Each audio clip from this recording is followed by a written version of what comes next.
Hello out there, party people. What is up? Same routine. Wife asleep, headphones in for the music. What a beautiful day for golf. I'm looking forward to this round. When Let's tee it up, Jimmy. she's asleep and I'm down here, I can hit pull balls without waking her up, but I can't break. When I start to break, that sound, because I'm just a sledgehammer, and sometimes that'll wake her up. And music, obviously, with the bass, kicked in, and the girlies are thumping or pumping. Vanilla Ice.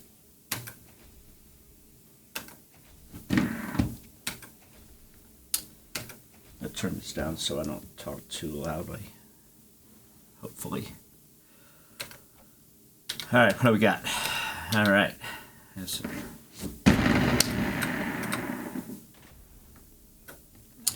This week's tour was Summit, and I found that that's not my jam, apparently. I was like, oh, this is going to be easy. Not very easy. Other people are putting up monsters. I can't believe some of the scores that were coming in.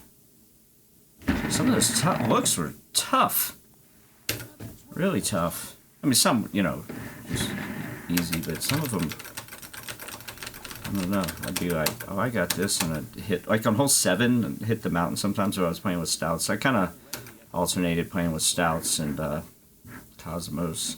And it seemed like sometimes when it was just kind of a crapshoot, and I would pick Cosmos, and then it was set up more for stouts, and then vice versa. Oh well, but that's not why I shot. I shoot 122 in commercial, and home was like a 116 or something. I wasn't too bad the first 4, and then the last one I shot like I don't even fucking remember. Something awful. Like really awful. Like a 20 or something. I just went in the water once and then just kind of imploded. I was like, fuck, it's kind of a throwaway week.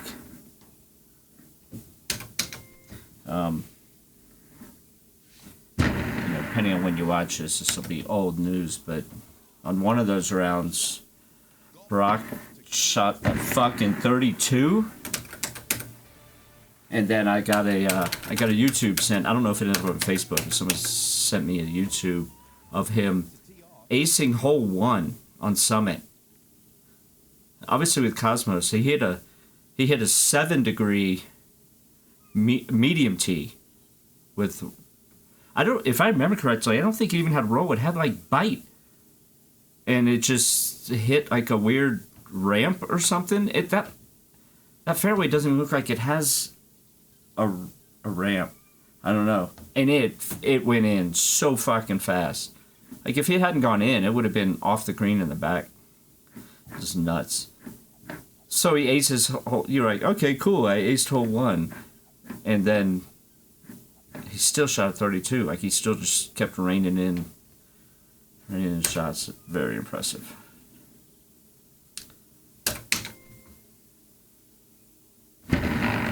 Next week is Rattlesnake. I was never, some people excelled at that course. I'm not talking about the elites, the pros,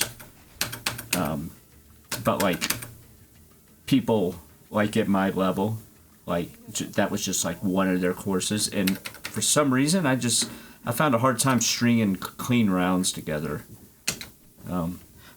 But I can't remember how long ago that came out. I could look it up on Golden Tooth Fan, but I'm too lazy right now.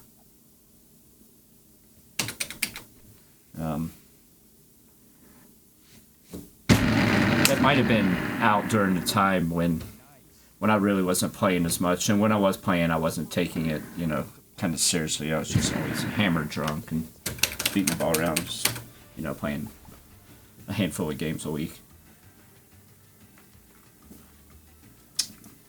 which that might have been an issue. Golfer one is on the tee.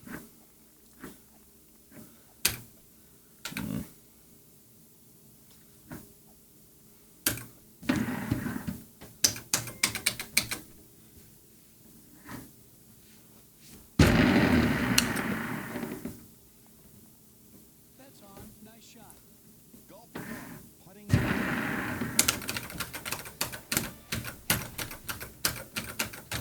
When's Florida? It's coming up. I don't know. I'm not going. That's why I don't know the dates. I'm not gonna make it this year. St. Louis will be my next tourney. But boy, January 19th is gonna be a big day. It's like a second Christmas.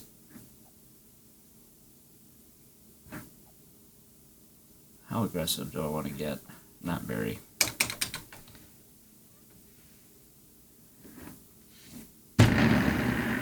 But I mean, on the 19th, you got, new tee boxes, which is so exciting. And then on top of that, the same day, like releasing 3 new courses. That's fantastic. I mean, not new courses, obviously, remastered, but still.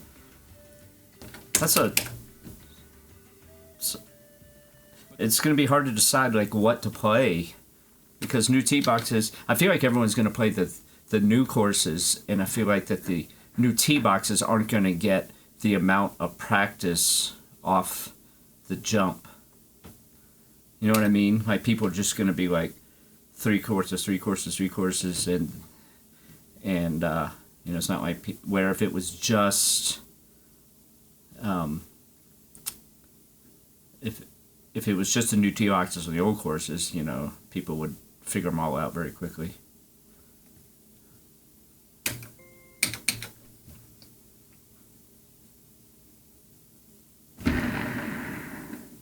Get in. Nope. This one has eyes. Birdie here.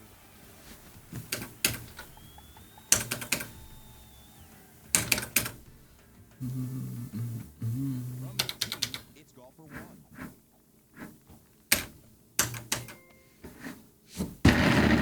Football playoffs starting No when? trouble 2 on the weeks? tee here. Is this the? Lining up to hit is Let me know what week we're in. from the fairway. We got 2 weeks left of the regular season, or 1 week? Can't remember.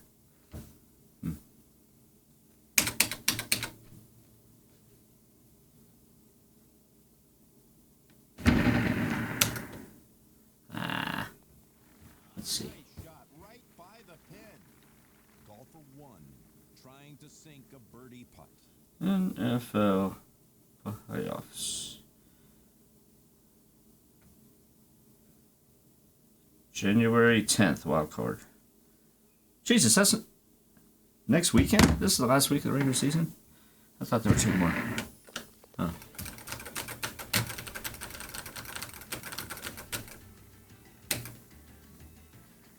Ball on the tee, it's golfer one.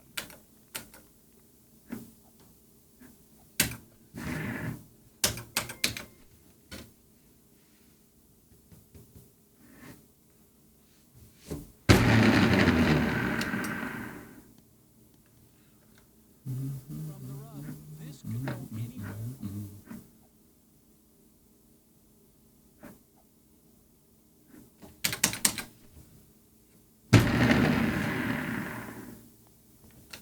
It's on the short grass, Peter. Golfer.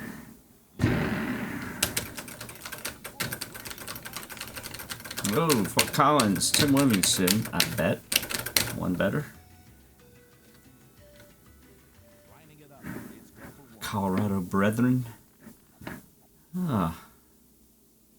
Do I want to 7 degree this or yes?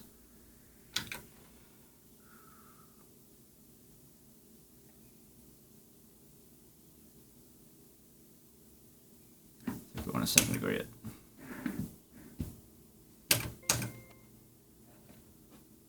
Scared to put roll.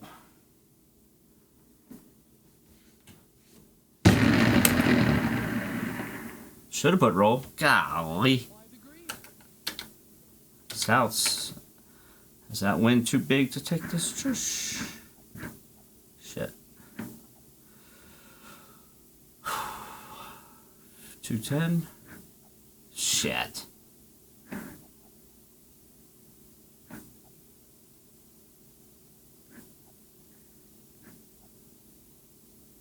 Man, oh man.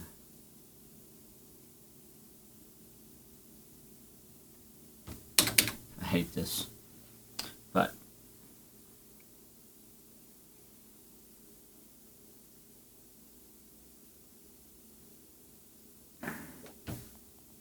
I love it now. I'm taking out 5 instead of the wood. Cut to keep lowering the wind. That would have been really close if I'd hit an 8 wood. Whether that, I think with Stouts, I think it would have still gone in, but we'll never know.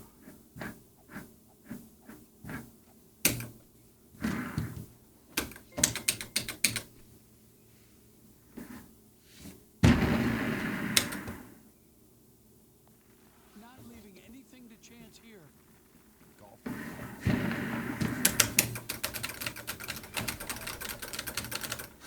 I'm listening to in my mix with just all my songs. Dixieland Delight, Alabama. That used to be a hot favorite at the Power Events thing. I remember, I think it was Nashville, and the song was playing, and I turned around, and there's like Have to be careful. a Sunday night, like 7 guys sweating, dancing around, doing the dozy do, all of them with their shirts off. It was, I remember Ryan McCook and Kyle Heasley. I don't remember who else was shirtless. I saw the 2 of them, and I was like, I gotta look away. It's a great jig of a song, that's for sure.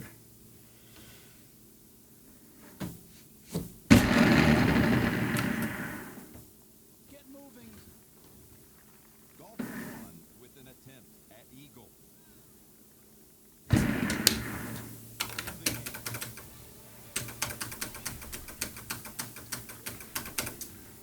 Made me kind of miss my drinking days, because I've been right there with them, I'm sure. Oh, that's long.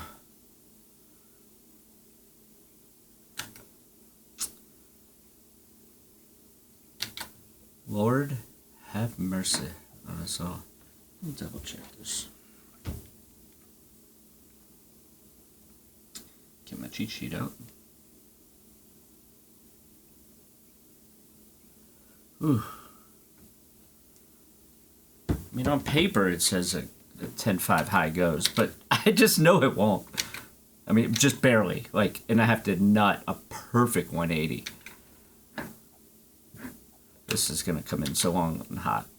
If I hit the rough first.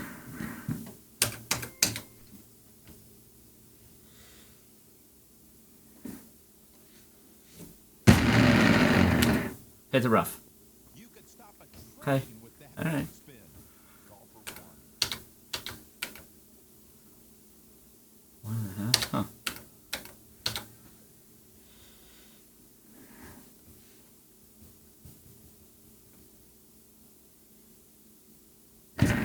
Nope. God, that felt awful.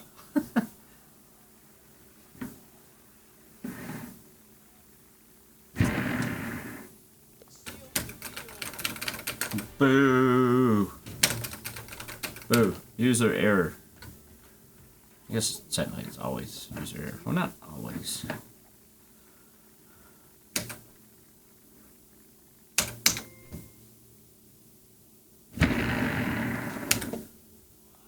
Lot of bite on that ball. Golf for 1. Trying to sink this.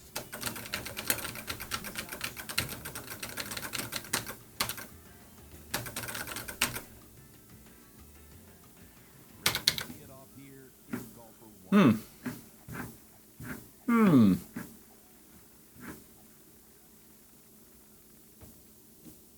To high tee or not? I don't like high teeing it because if I misjudge it and end up long, This will at least give me a putt, which I like very much. Oh my gosh, I forgot to curve it enough, but still got a putt. Addition from there. Golfer one, trying for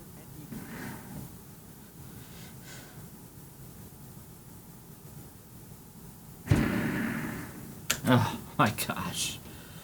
First game woes putting. Worst part of my game. By far. Putting.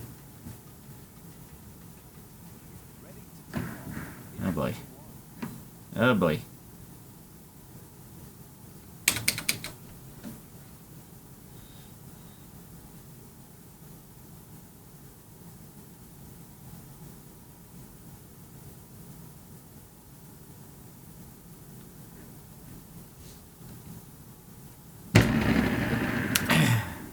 What the? There's a strong wind in your face. That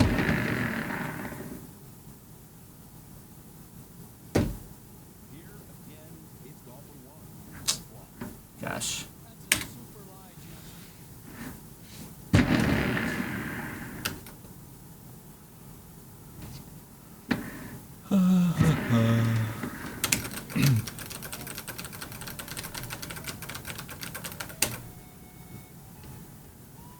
Ready at the tee.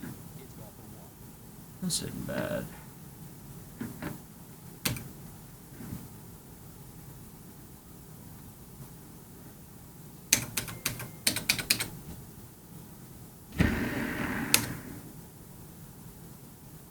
On the green and a good chip leader.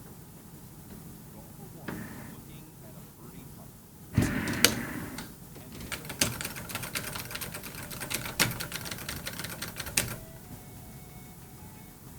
ready to tee off. It's golfer one.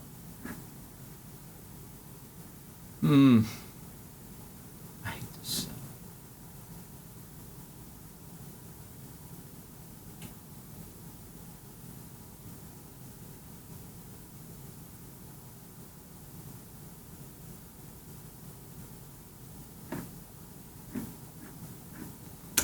This is probably not the right shot. God, if I hit this on the fly, I was gonna high tee it. If I hit that bank on the high, it's like I'm aiming. I gotta hit it below.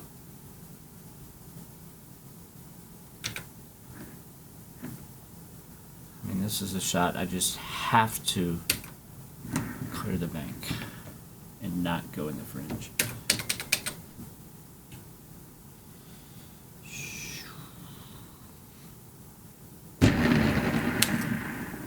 Like that. Ah, terrible. If I was straight, I would be much happier. This is not the way I would play qualifier. I would take my 25. But as it stands, I think we can make this work.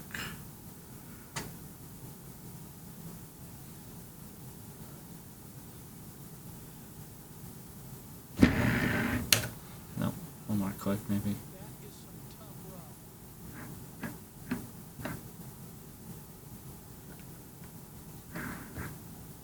I hate this chip. It never goes in.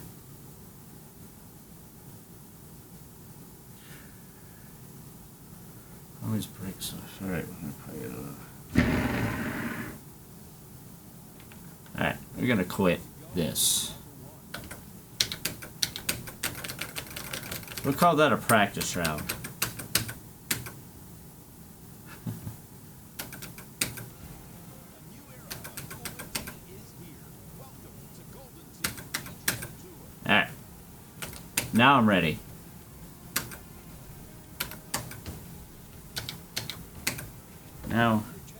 Now we're ready. Excitement.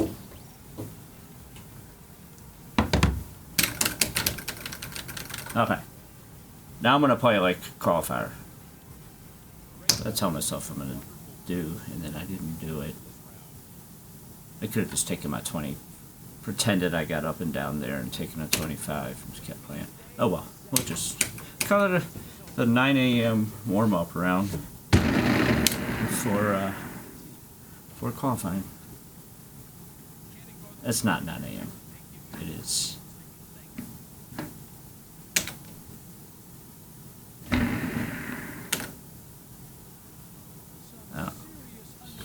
1 in the morning or something.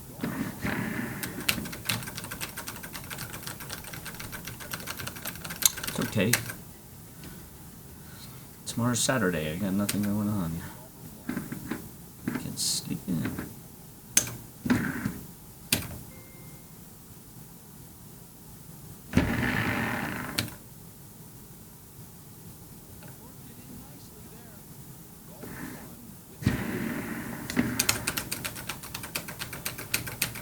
Man, when was it? I don't know, 2-3 weeks ago? I got a text from David Key. He was fucking in Denver.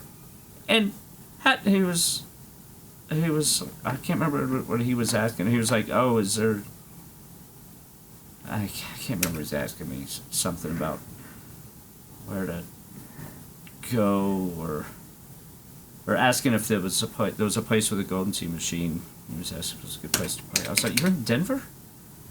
And then, and he was here with his fiance, and they were leaving the next day. They just came in for like the weekend or something, and they were flying out the next day. And then he was like, yeah, this is like one of our favorite cities. We like to come a couple times a year. I was like, well, let me know in advance. And he's like, well, my fiance makes me agree, no Golden Tee.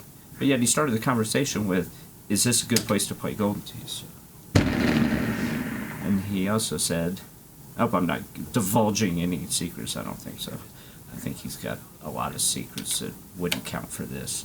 But he was like, yeah, we've been talking about getting a place here. I don't know if that meant like like a place just to come periodically to hang out, not like move. He didn't say move here, but that would be sweet. I was like, next time you come in town, we are hanging out. You let me know in advance.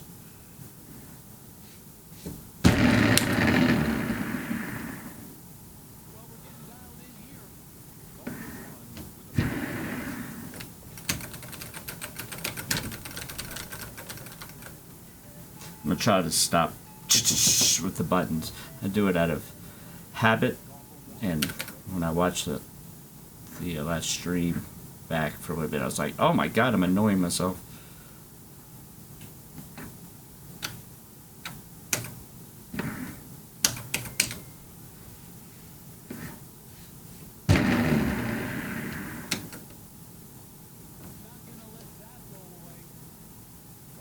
Brad Stewart's stream, he was saying the same thing, except I was playing. He was like, yeah, I do that, and I wipe the ball down all the time. He was just like, I never knew, it's just a pre-shot routine.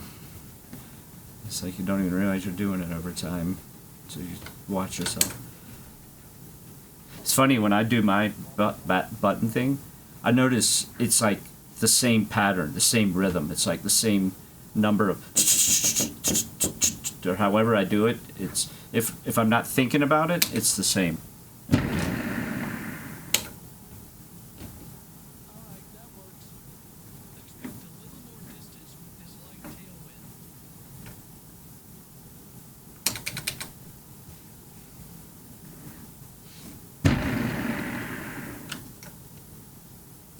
one wanted to go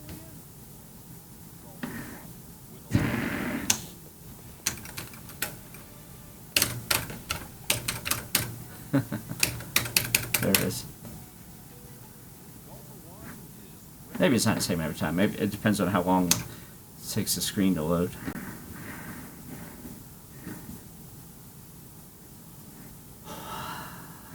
Let's swerve this in.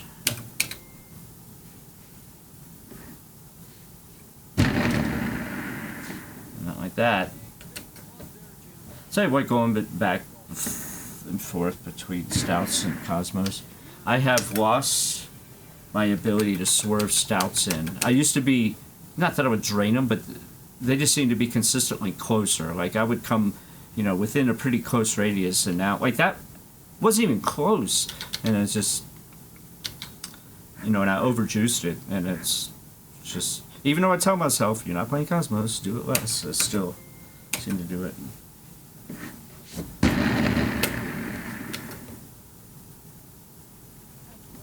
I could have been a disaster. I've never been up there before. Alright. Ooh, there's two ways to do this. play it short and let the hill kick it to the right. Yeah, let's try it. It never works. Overplay it. Come on. Told you, never works.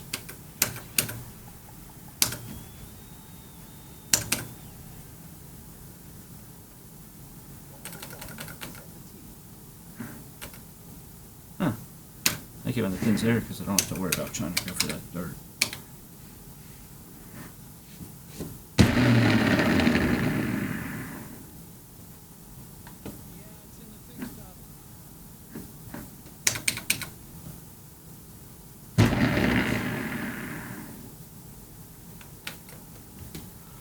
That's a rough.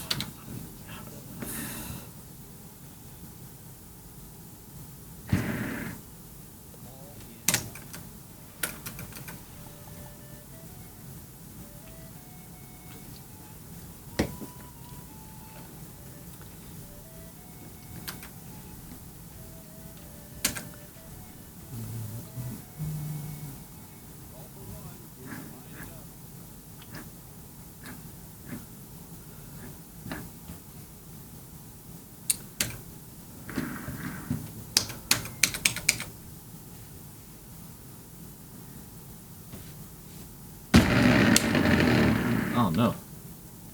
Alright. Oh no, it didn't go in the hole. That's my own nose.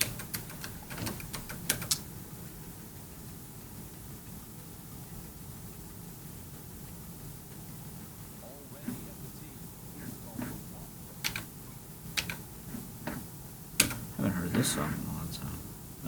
I found a little cool secret by using Google AI. I usually put it on when I stream, when I'm listening to my music. I have Spotify, but I also use Amazon Music, and I seem to use that more. I have more songs on it because that was my first app. And when I hit shuffle, I find that over the hundreds or thousands of songs, or however much I have on my list, that it seems to cycle the same group of songs. Not like 5, but it just seems like I feel like there's like 100 songs that it just plays, and there's other songs that I just never hear or was hearing, and it was so irritating. And I'm like, what is going on? How do I stop this? And so it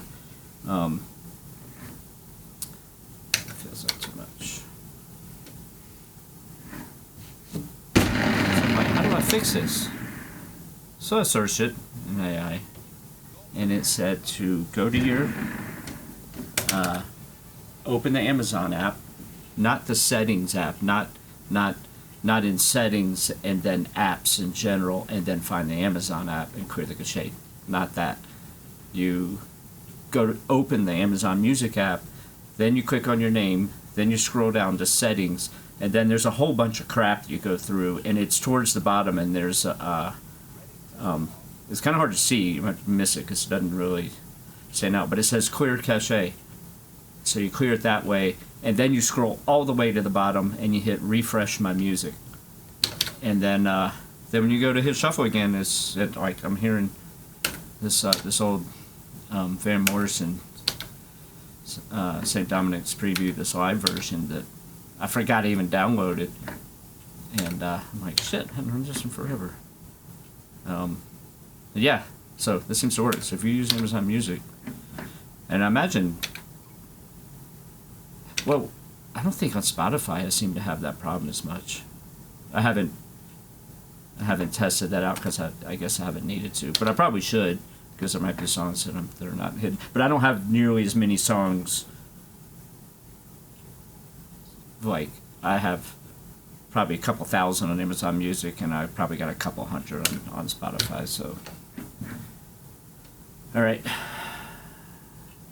Fuck. It's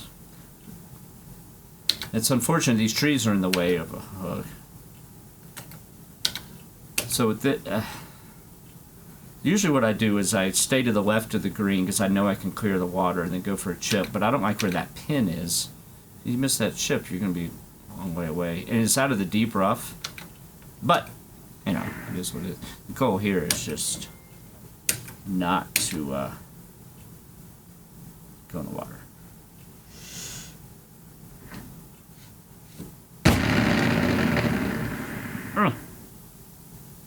I mean, if I had cheated that water more, I might have gotten on the green, but just wasn't worth the risk for me, and because I'm playing the qualifier mode, otherwise I would have gone for that. It's unfortunate that it's like a low 7 and stuff, like, as far as I remember, like, it doesn't skip off that water. I don't give myself high hope at all of making this. I hate playing bite.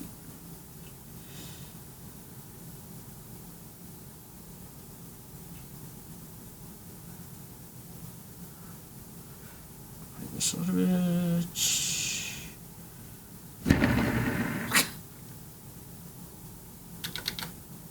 That doesn't make any sense to me.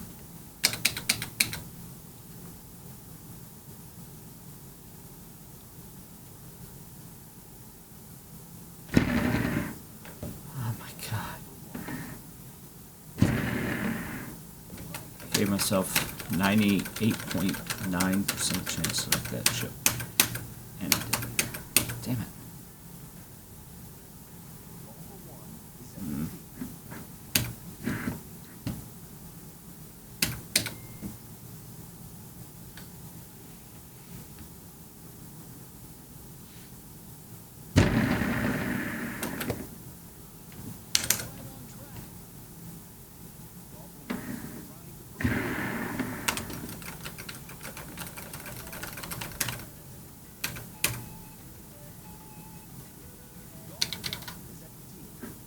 Ooh, that's pretty tucked, isn't it? Jesus.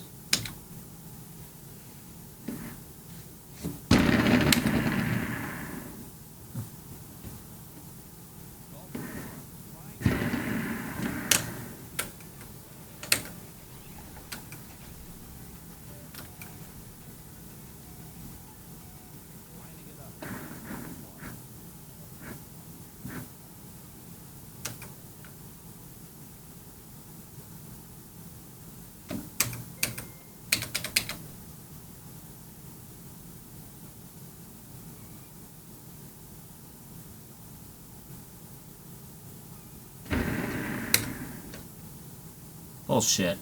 Bullshit. I hit that. How's a. Man.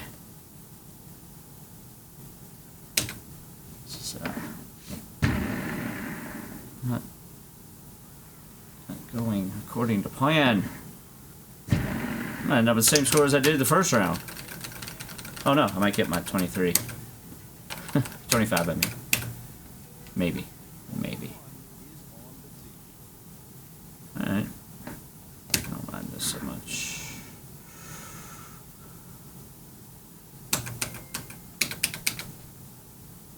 Letting out some pent-up aggression. Birdie with this putt. And that's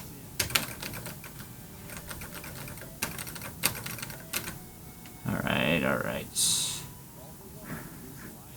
Same shit as before. I didn't like what happened last time. I didn't enjoy that at all. We're gonna try this shot. See what happens. I don't think this is gonna work. Oh, works out pretty well actually.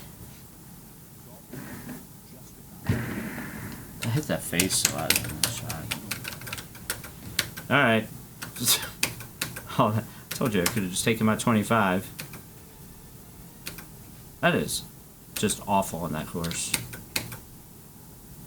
It can be deceptively tricky, but yeah. Oh well. Currently, power events. I'm in about probably 73rd place right now. after one round. Sweet. All right.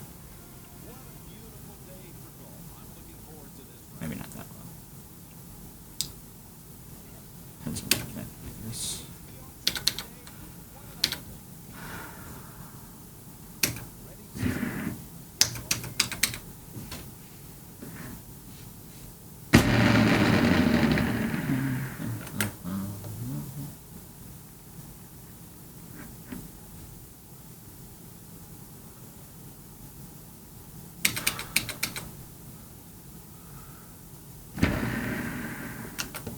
Get it.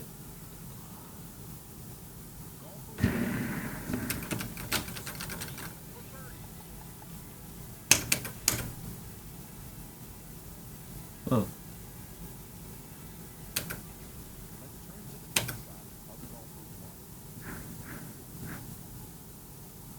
That button pops up into my red when I hit the button on the microphone, which is weird because I've got this limiter set where if I speak quiet or loud, it's supposed to kind of average out a little bit. It's weird that just hitting the button made it max out at red. Glitch in the Matrix.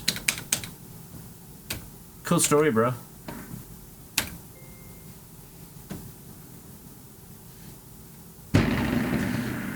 Oh, I've just lost all.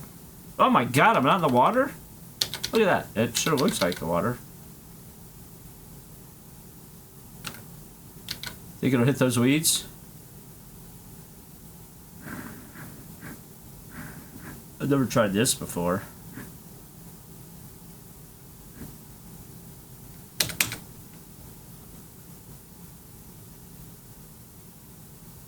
It says, I bet it should be playing like a, I don't know.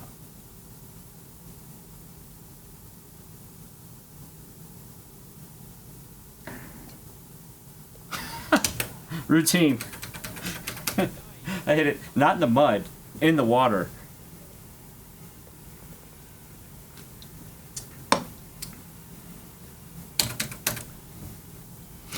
I should have taken a picture of that.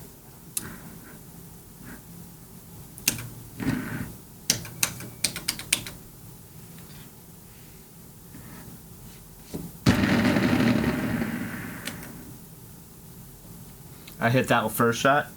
When I hit it into the water / mud, the muddy water, my brain's completely played that like Cosmos.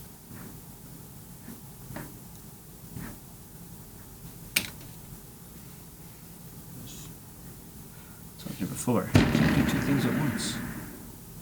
Not well, at least.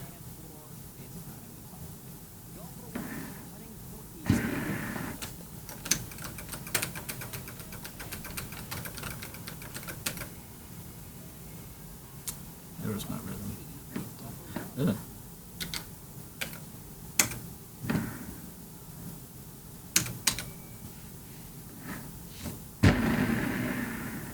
Get in. Oh.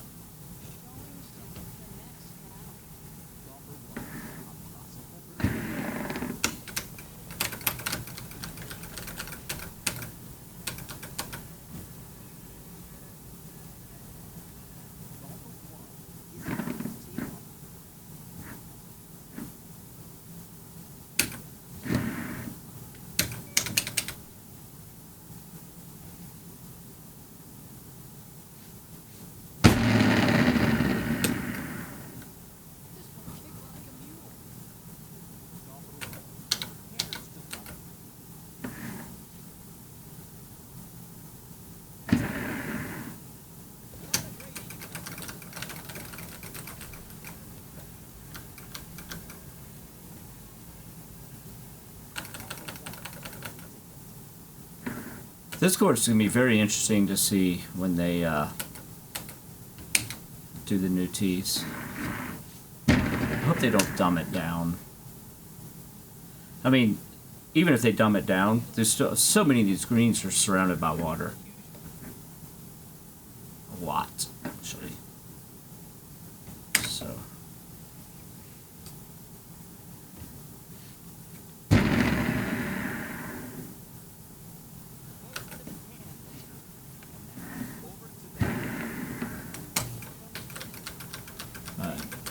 It's gonna be interesting, that's for sure.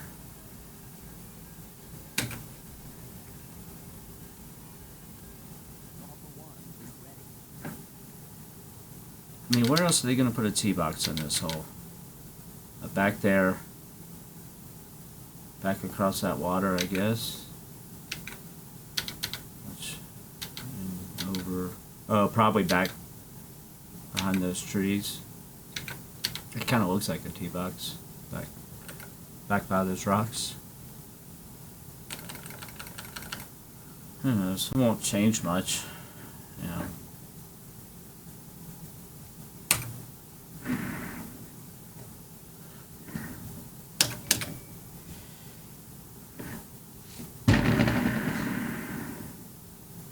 That'll check up. Very nice.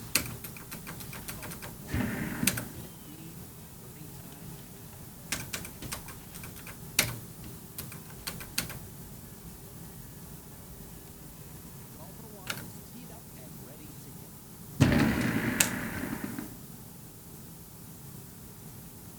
You may want an extra club here. That is a strong breeze in your face.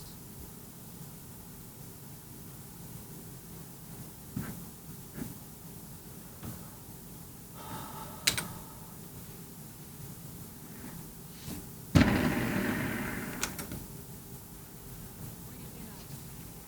Golfer 1 ready to hit. Birdie on the par 4.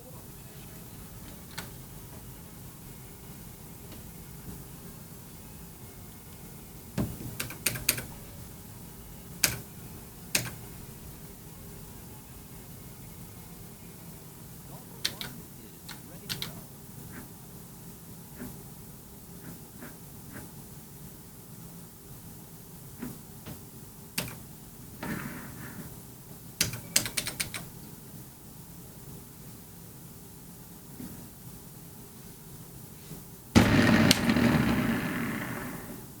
We're on the green. Golfer 1 trying to sink and hit.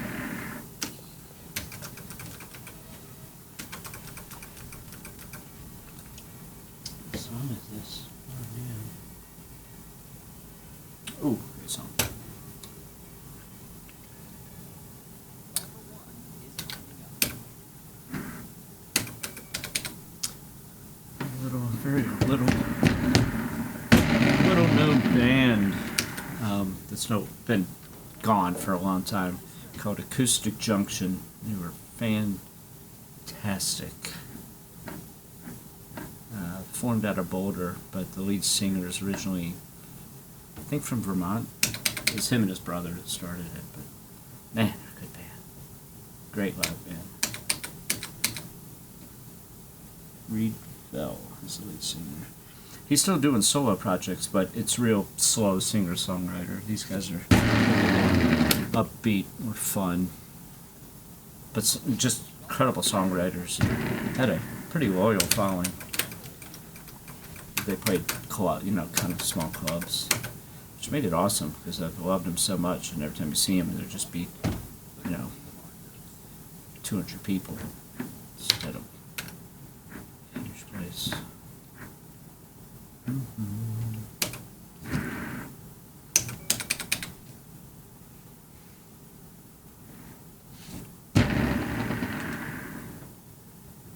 can't aim better than that. I used to bartend at this place in Vail for years, about 10 years. I bartended at a place. If you've ever been to Vail, I'm sure you've been to it. It's called the Red Lion. It's in the main Vail Village. It's very world-renowned operating ski bar. Anyway, if you came in there from 94 to 04, I probably poured you a drink. But anyway, one year I was also bartending at a place called the Tap Room across the street. And I used to have this day shift during the summer that was super slow. But people would come in for lunch. I mean, it was pretty busy, but I mean, people, it wasn't rowdy. And Acoustic Junction had this new album that had come out. And not always, because I was a solo bartender and the manager didn't give a shit, I'd always get to choose what I wanted to listen to, and I'd put it on, and invariably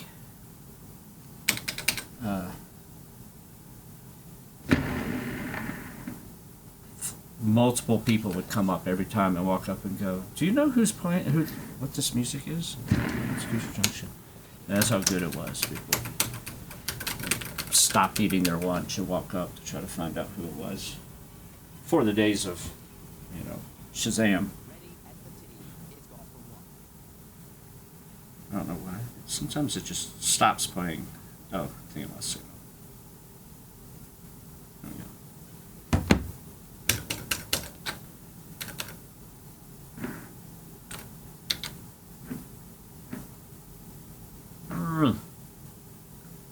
Woo! That's a big win, sir. It's very rare that I hit 4 woods into here. I think this might be one of those times.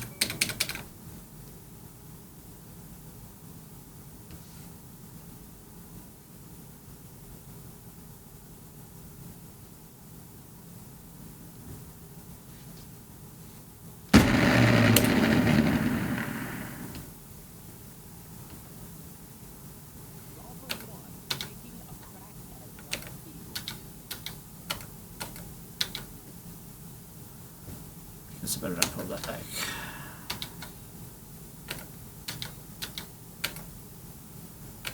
Two, 3.5.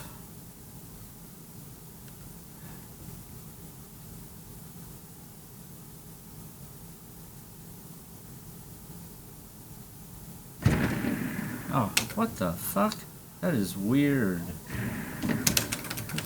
Man, oh well. I only gave up 1. Disappointing though.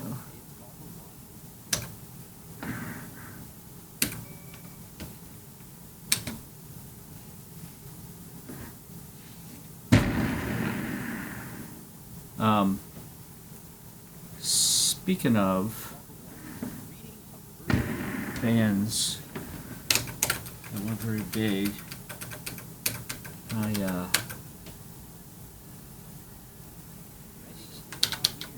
story about that. Can't do 2 things at once. I've got a pretty fun one to tell.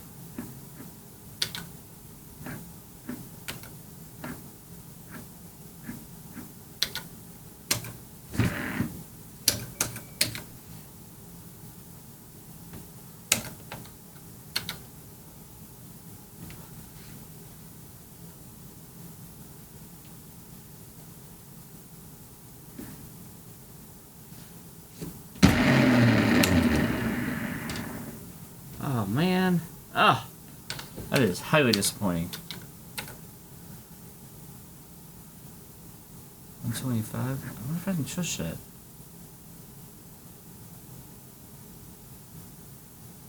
That's a big win. I don't know if it gets over that hill. I think it does. Fuck it.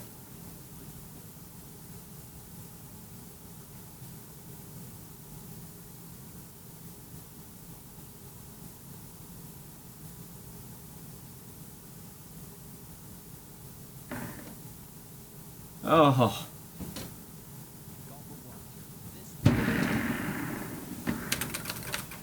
Hold that thought in the story. It's a good one to tell on Hawkeye because they don't have to do any thinking in that fucking course.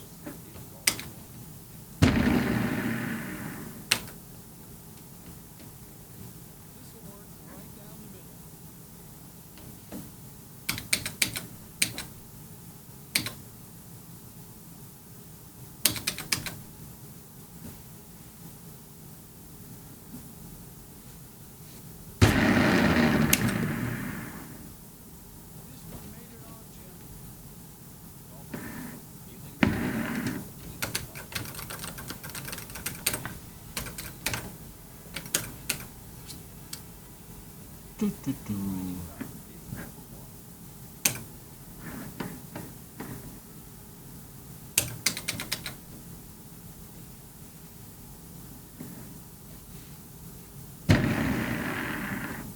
Go in. Baby!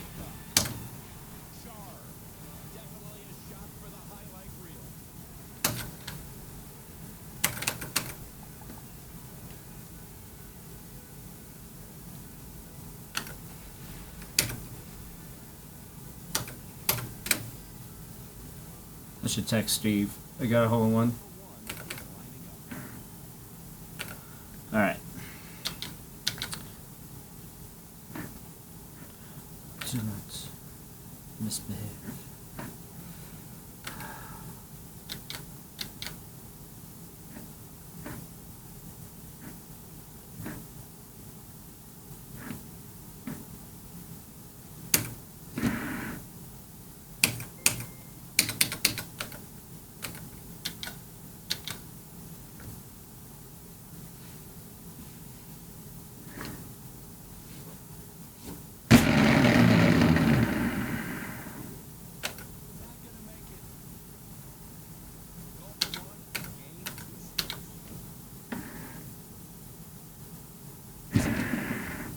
Nice little finish there, little 28.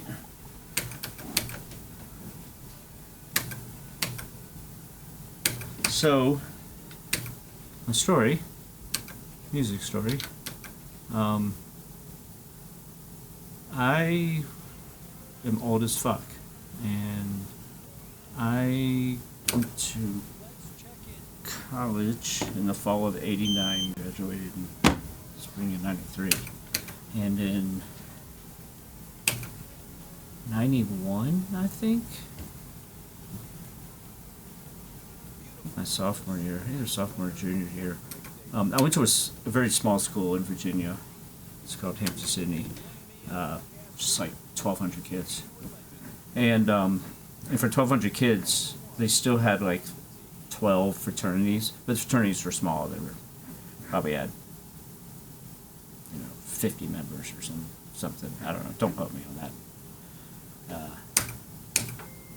I was not in a fraternity, so I don't know the exact numbers. But it was pretty cool because it was, like a big university. Like, you can't just like walk into a fraternity house party if you don't know them or whatever. But this one, all the fraternity houses were like all next to each other, like this in the woods, and you could just, like, when it was a party weekend or something, you could just walk from one to the other and hang out, and they would have like little bands and stuff. No one was, it was completely fine, cool. Like, no one looked at you funny. So anyway, that was just one weekend, and I had some friends of mine that I went to high school with who, who didn't go there, and that's not important at all. But it was a weekend where I think like all the houses had a band of some kind, and so unless they were one of the popular bands around, there were very few people. I mean, you go to one and it'd be crowded. There'd be a few hundred kids, but some of them, like, there's barely anyone. And me and my friends, we walked up and they were playing outside, like on the little patio, and then like in the yard. There was literally 10 of us, including me and my 3 friends, and we just had our beer and we stopped and we listened to like 4 songs and then moved on. And we were all 4 of us were like, this band's pretty good. And we're like, it's a unique, catchy sound. And I remember like the next day we were talking about it, like, oh, that band, blah blah blah, and we were like, that violin player was cool, and it was Dave Matthews. It was a Dave Matthews Band. It's the first time I'd ever seen or heard of him, and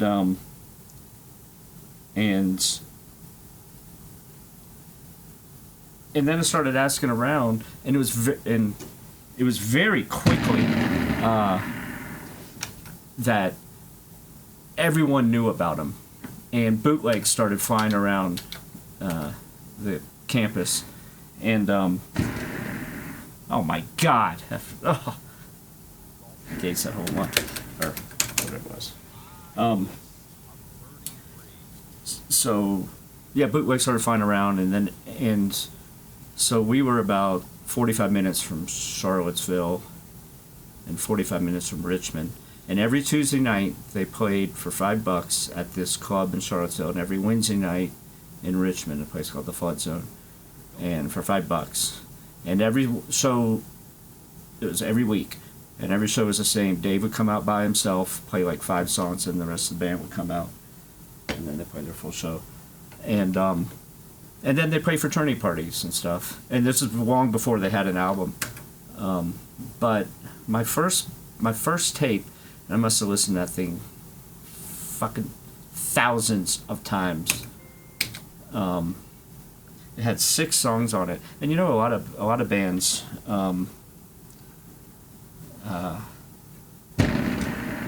you know, once they get popular stuff, and you go back and listen to their beginning stuff, like it's a different sound, and there's songs that never made it on albums or whatever. That first bootleg I had like the major hits. It had Ants Marching, Warehouse, Satellite,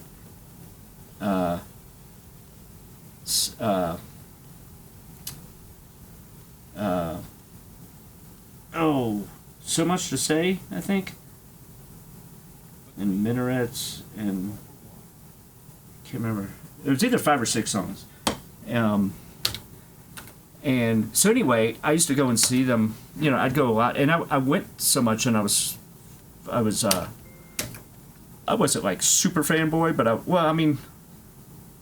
no, like I listened to them all the time, so I guess you could call me super fanboy. But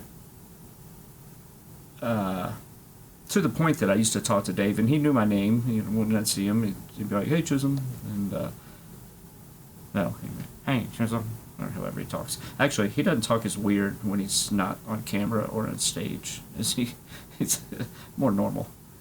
And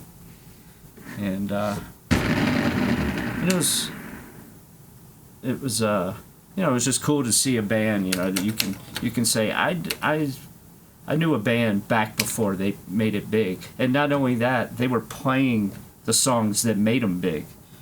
That's a pretty cool thing. We my senior year, me and those 2 friends from high school, we went to one of our other best friends from high school who went to University of Utah, and we went out there to go skiing for spring break. And we were driving in my friend's car that was in Utah, and of course he had never heard of. No one had. They still had not put out "Remember Two Things," their first album. That was in '92, I think, or '93. I don't know. Whatever it was. All I had was that bootleg. We were driving around, and he and I put that tape in, and he was like, and the quality of it was so bad. I mean, I don't even know if the recording was from the soundboard, if it was someone standing there with mics. I'm not sure. I think it was a soundboard recording, but it had just, by the time I got a copy of it, who knows how many, you know, degrees of separation it had been. And he was like, so he didn't know the music. It was a terrible recording. Oh my God. He, Jesus Christ. And he, yeah, I'm just not concentrating at all. And he was like, take this shit out of here. And we're like, dude, trust me, this band is going to be huge. They're so popular in Virginia and North Carolina. Like, they're going to be huge. And he was like, this is crap. Turn this off. And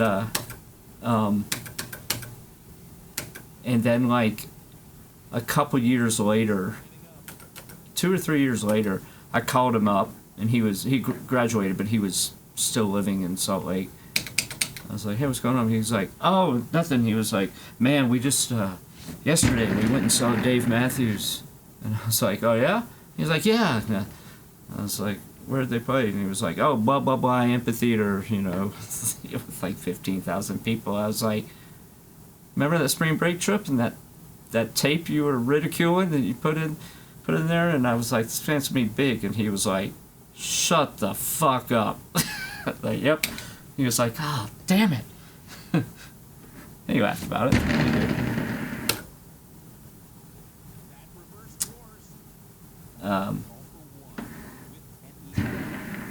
If I walked up now and went, hey Dave, remember me? He'd be like, security, get this little weird old man away from me.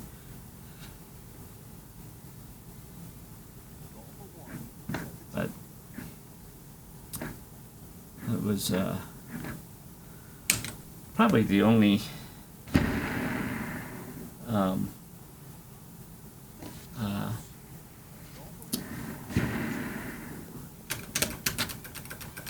the only band I saw really early that made it big. Oh, no, there's a festival. As soon as Dave Matthews was blowing up, these guys in Charlotte put together this kind of a mini Lollapalooza, but Dave Matthews was the headliner, and one of the other bands was Hootie and the Blowfish. And no one had heard of them. It was before Cracked Rearview Mirror, or I think Cracked Rearview Mirror had like maybe just come out, and the only people who really knew them were basically people in South Carolina. But we were like, "Fuck, they're good." And yeah, I remember that summer getting that album, listening to the shit out of it. They were one of those bands that a lot of the guys maybe watching this are a little young to remember this, but that was a band that like was so popular so fast, and then everyone started ridiculing them and calling them a sellout, and it's like, and then it became like uncool to like them and cool to hate Hootie and the Blowfish. And the thing is, like, they didn't sell out. Like, that's the morons back then that were calling them a sellout. It's like, you don't know what the definition of a sellout is. Apparently, a sellout's someone has a native sound that they've always used, and then to sell more records, change their sound. They got popular on the first songs they wrote. It's not their fault that they're catchy songwriters, and Darius Rucker's an amazing singer and everyone loved it. How is that their fault? They didn't sell out. It was their first album, and they wrote a bunch of fucking hit songs. People piss me off.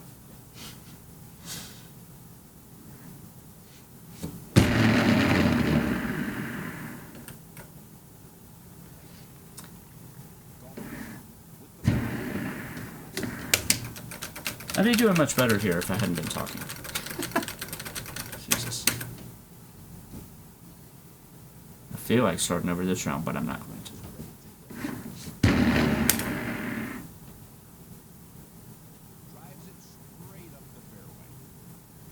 Maybe if I have a good score going, maybe at the end I'll just go back and redo this one and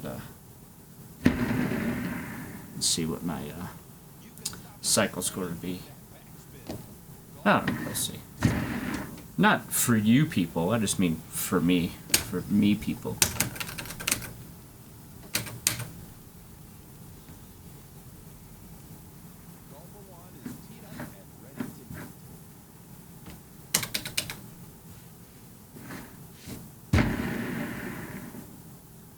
There is this video. This is funny. Just resurfaced in conversation just the other day, 3 days ago. So when Dave Matthews' first album came out, I remember two things. It was they made it themselves, I think, or before they got signed to whatever label they're on. They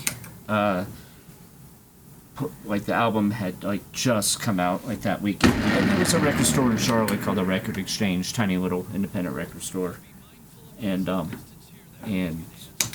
he played there.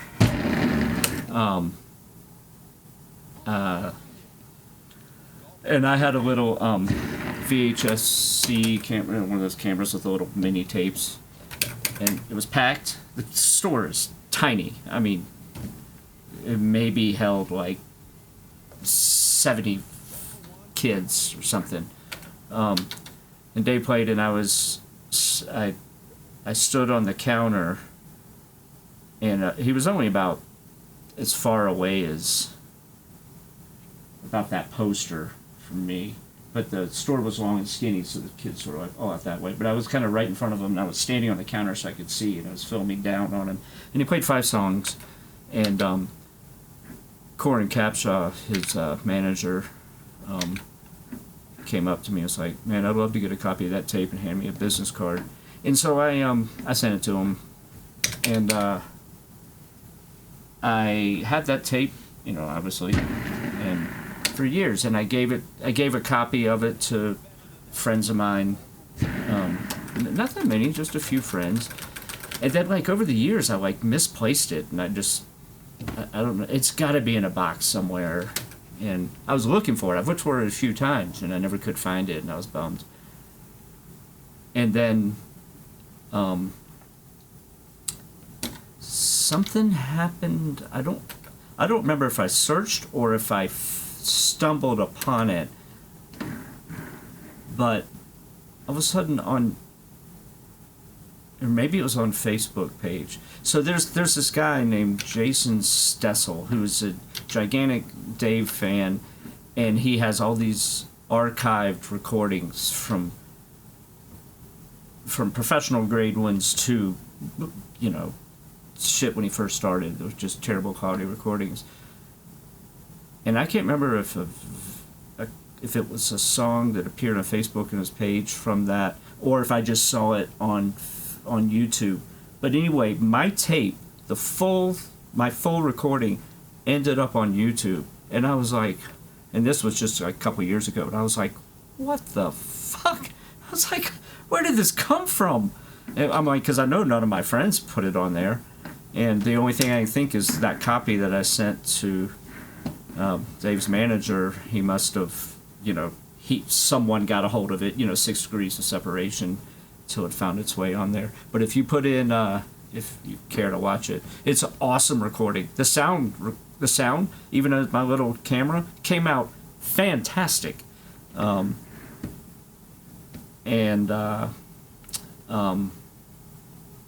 If you put in Dave Matthews Record Exchange, Charlotte, North Carolina, something along those lines, you'll see it. It's like half an hour long. Towards the end, my face isn't on it, not that you would want to see my face, but at the end he was like, yeah, let's sing one more, and you hear a voice go, warehouse, and that was me requesting it.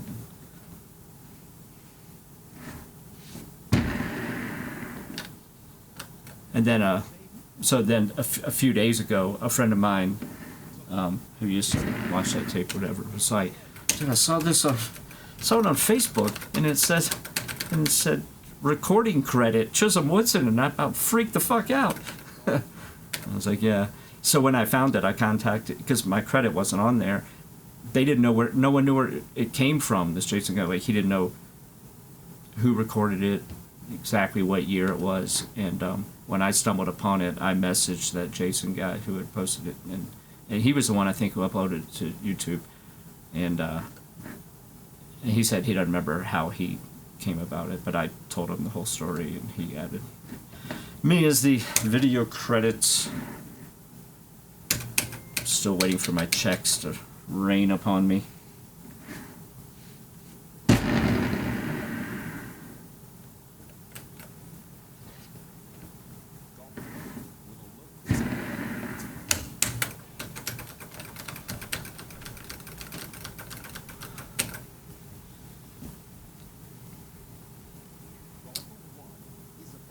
I'm gonna pretend I'm on pretend I'm on base, because I hold out the first hole, but then I missed that putt when I got on the fringe, and that other one where I sprayed it in the water, that was just completely because I was talking and not paying any attention. I slapped it backwards and didn't pull it back straight. So that's what I'm mentally gonna tell myself, just to make me feel good about myself. Woo! That is tough action. I think this will get there. I like how people say, like me included, I think that'll get there. As you hit a shot, you're like, well, of course you think it's going to get there. If you didn't think it was going to get there, then this is a terrible decision. You need new thought process and gameplay management.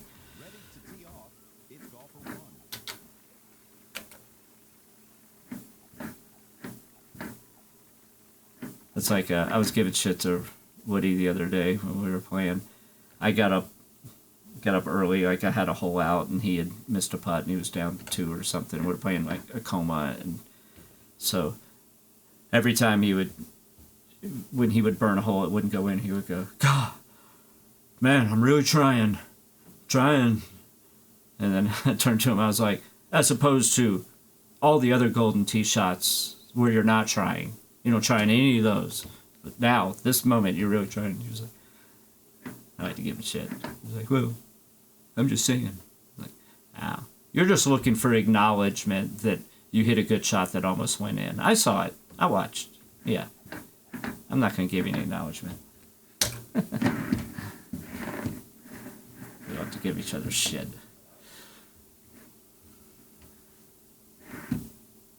Let's see here.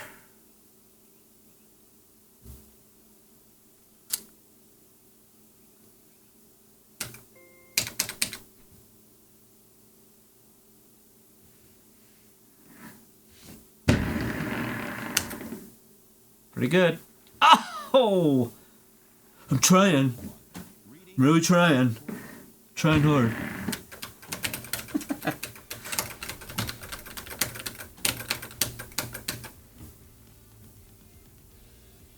From the tee, it's golfer 1.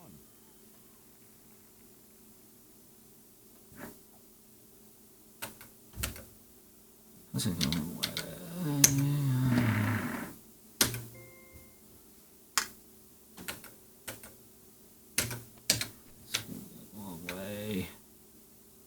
That's gonna go a long way. Long way.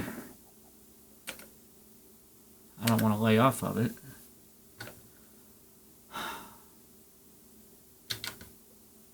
I don't like that low T. I mean, I like it when it's necessary. The low T 10-5 through here, but it comes in so hot. I just can't keep it on the green. It's not a tailwind, so that's good, but it's still gonna go.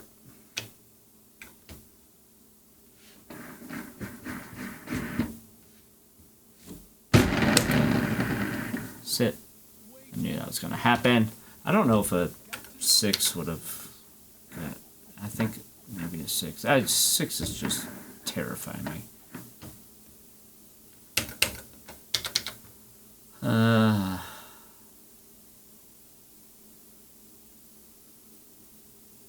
Practice like you play.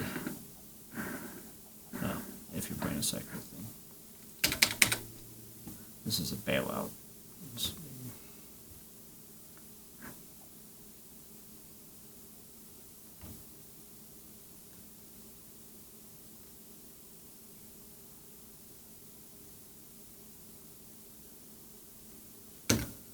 Man, I've been having trouble with my pull actually. So.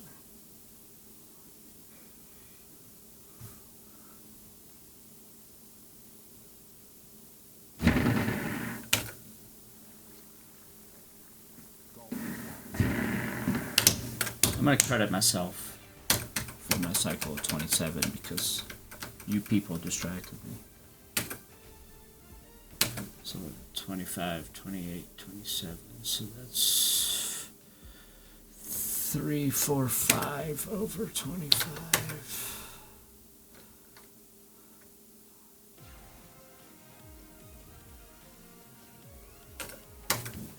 Yes, Communication, Jim. Wave of the future.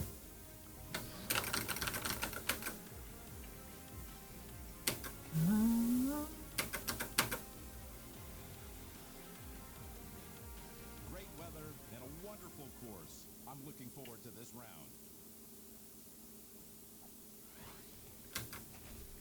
It's great to be here with you, Jim. I should have brought my sticks. One thing about Dave Matthews was back in shit, I don't know. I saw him at Red Rocks The tee, it's golfer when they recorded that.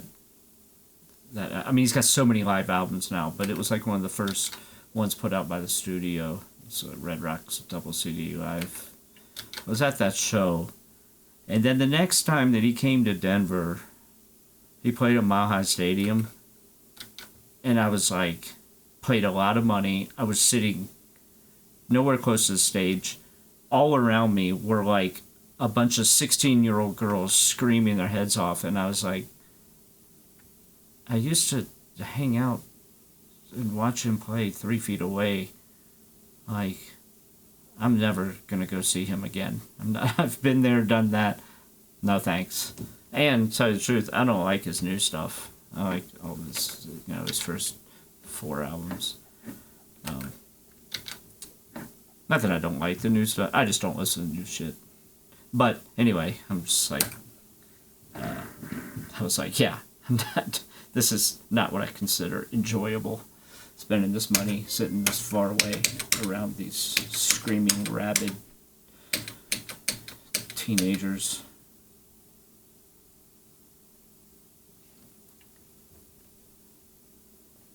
I don't even really listen to him much anymore. Every once in a while, like if he pops in here, I'm like, oh yeah.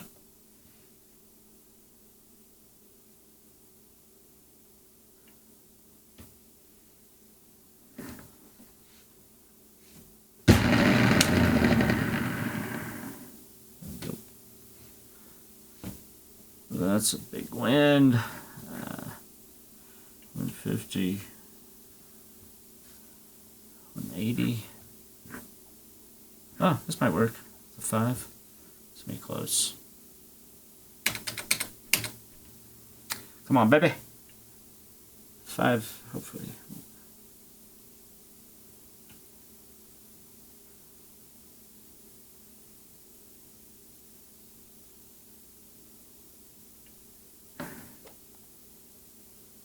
Oh, I did not think that was going in.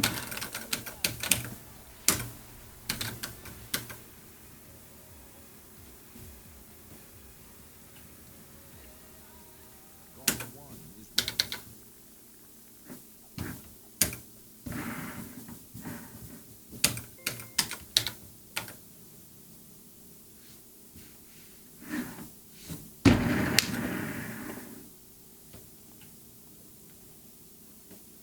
Golfer 1 with the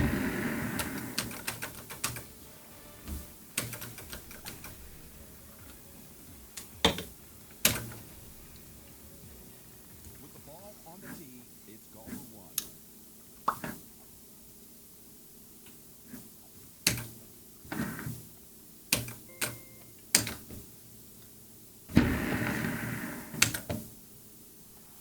Not bad.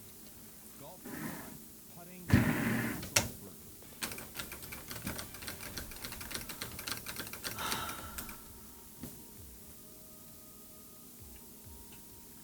Ready to tee it off here. It's golfer 1.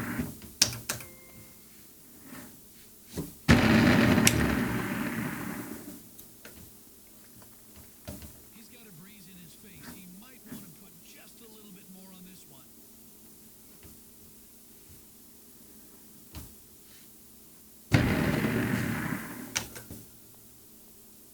We are getting dialed in. Golfer 1 with a big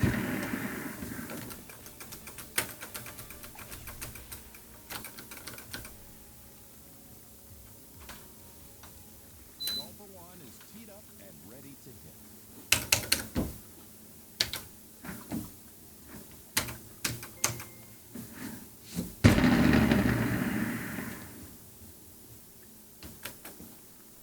That last shot was good, but this one could be better.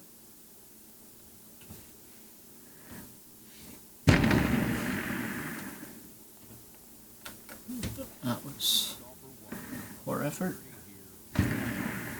It drops into the bunker.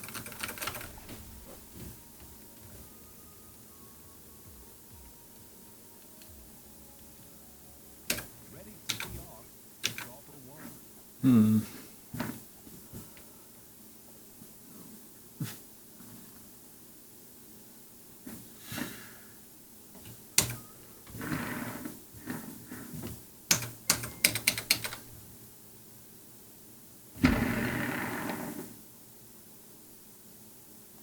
Hand over the putter. Golfer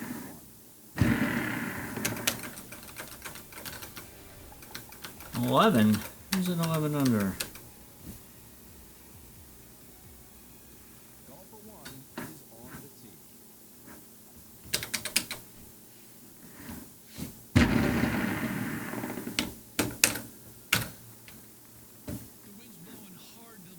Hmm. Aim right.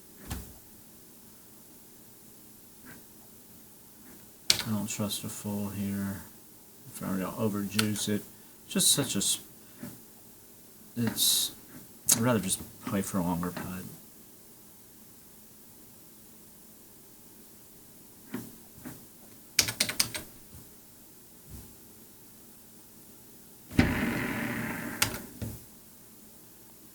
Nice. Golfer 1. That was like a 15 win. I might have played a full.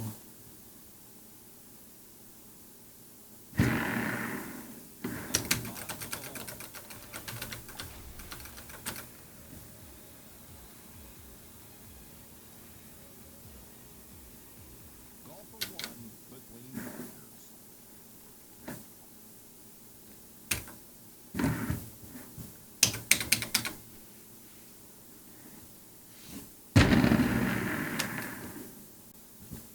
Nice shot. Golfer 1. A chance at eagle. Yep.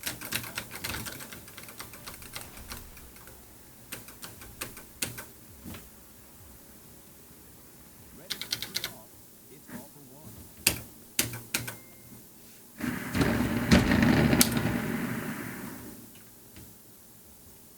Just decimated that tee shot, Jimmy. This looks like a nice lie.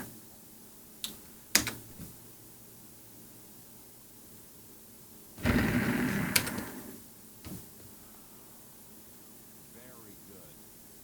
Golfer 1 with a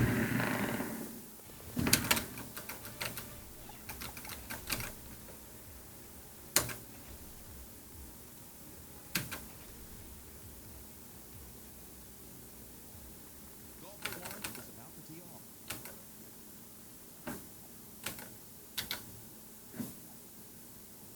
This could be a tough look with first outs. Tough to stop it, I guess. I don't know. Not something I'd have to concern myself with. But.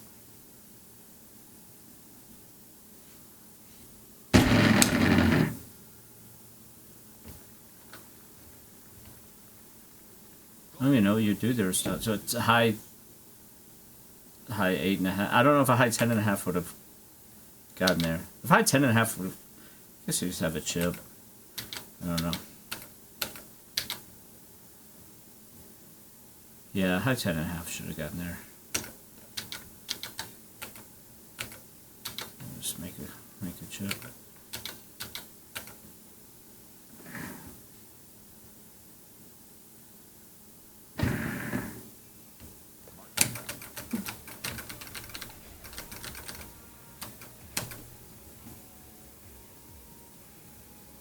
Golfer 1 is at the tee.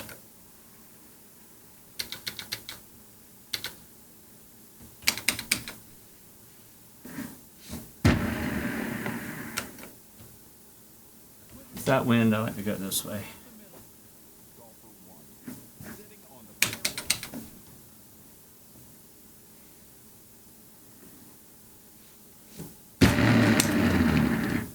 Oh gosh. That's Woo! nice shot. Man. Never a doubt. I had some doubts.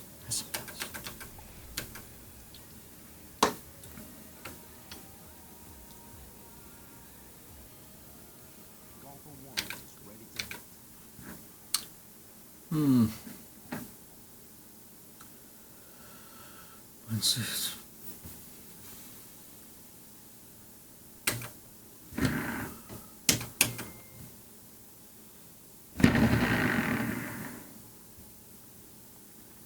Nicely on. Golfer 1 with a shot at birdie.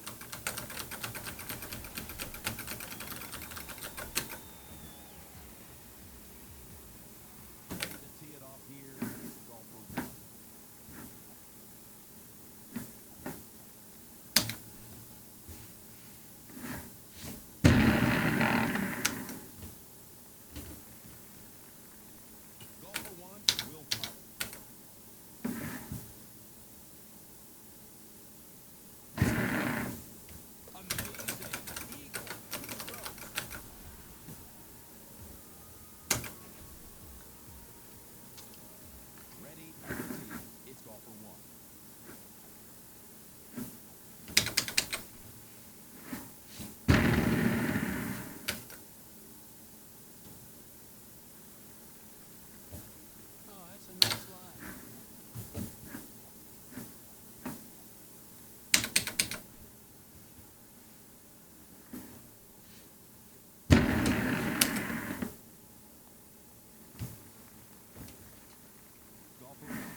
Big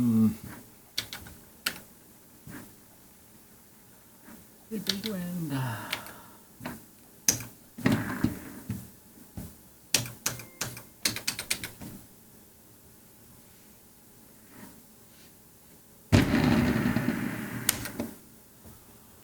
made the green.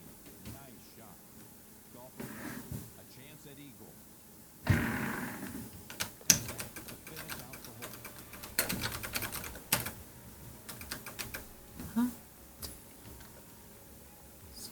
With the ball on the tee, it's golfer one.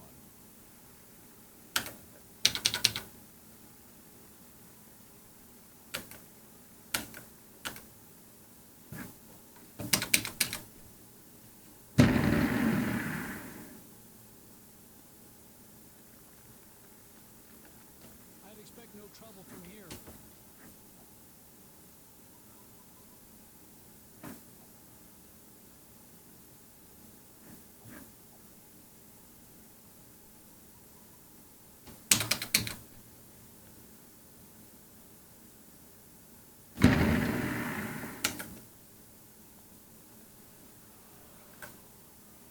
Golfer one with a chance. Chandler, Arizona, Wonder Kid. Who's Wonder Kid?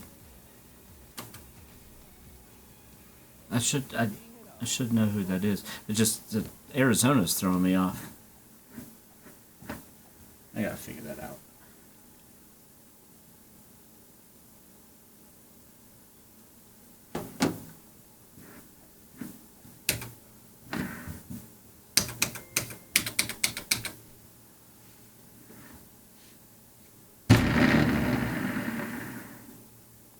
On the green, in good shape, Peter.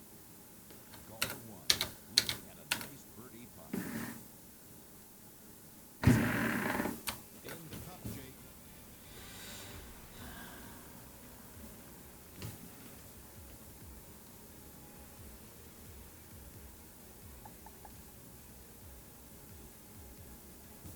Is it one?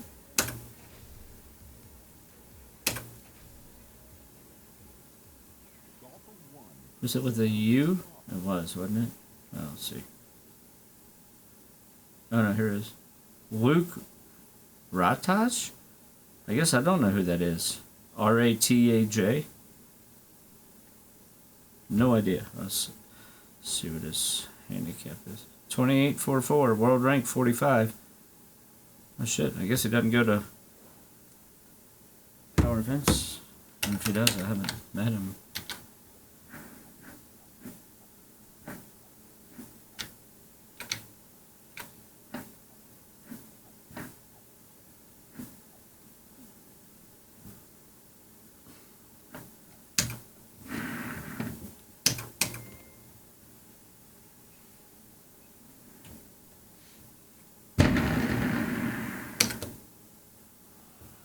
Can't get much closer than that. All right.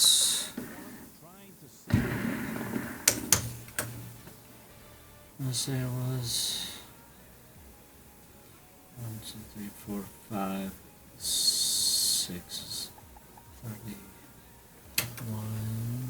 No. 11. Shit.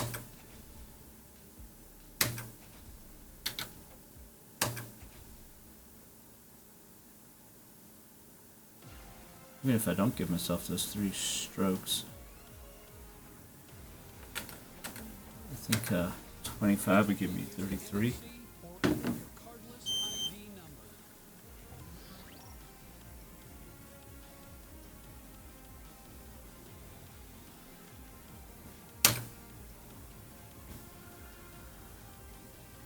Let's see, even 1, 2, 3, I'm looking forward to 2,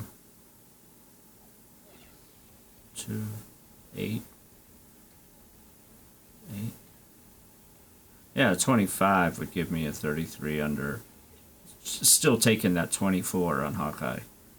But if I give myself a 27, 25 would give me. Yeah. That Alaska Nakoma helps.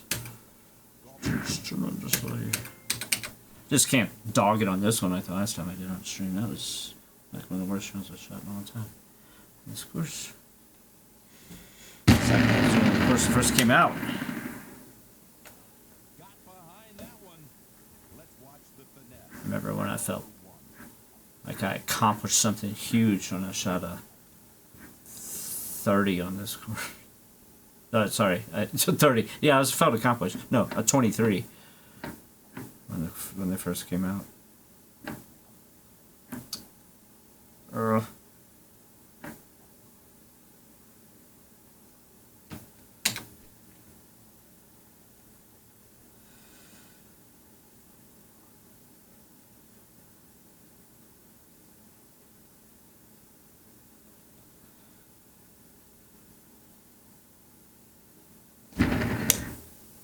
Oh.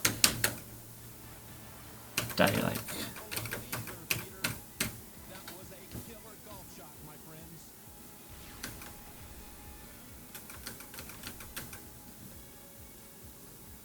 You always feel good about yourself on eagle that first hole.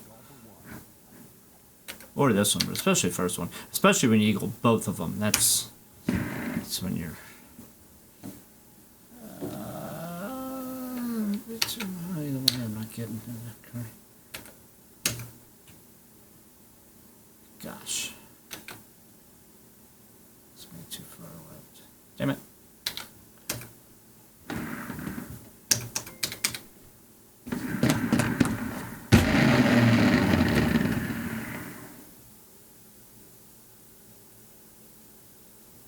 Oh. No matter what I did, I wasn't going to be close to that one. I'm not comfortable quick chipping this. I might do it anyway.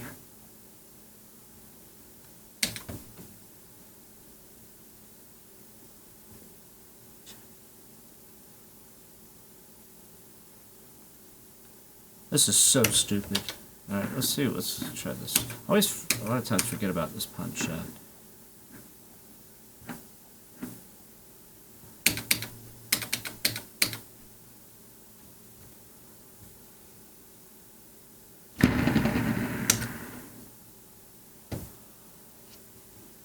Good way to, when you're in between clubs, it's a good way to fix that in a hurry.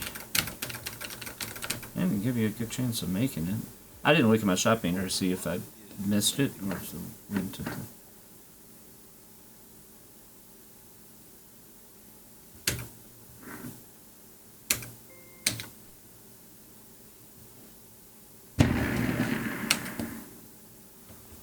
And spin it right back. Golfer needs to stop.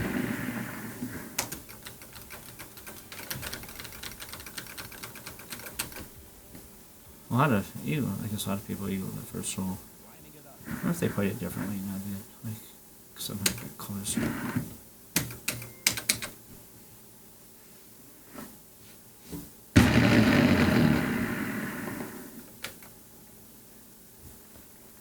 Golfer wins. No excuses from here. This lie is perfect.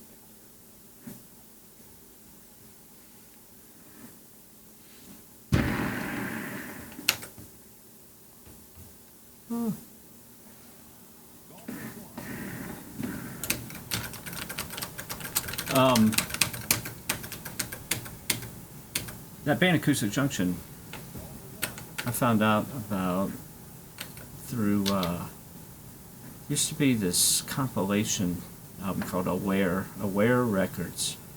You know, started by these two guys or one guy or something, and I think when he first started it, he actually lived in Vegas before I lived there.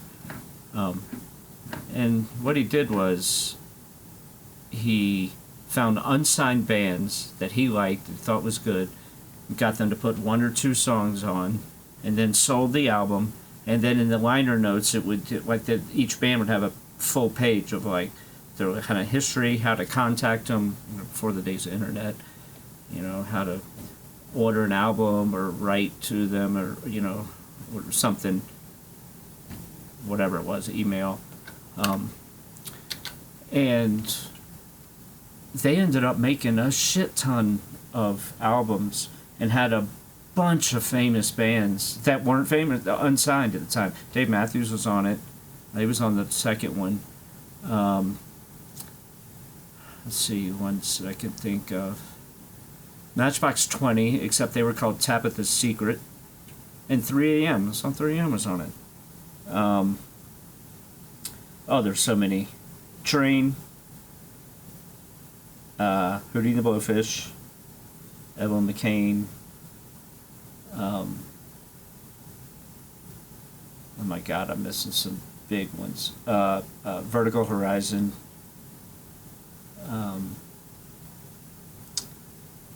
Five for Fighting.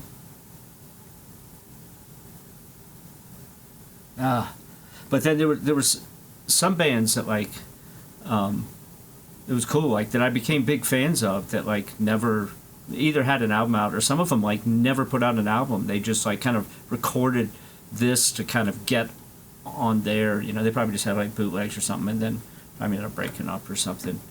But this is a great idea. And then they ended up starting their own record label, and I don't know if Aware Records is still a record label or not. You know, they weren't like big. You know, it was kind of like independent, but they became pretty big. Let's see,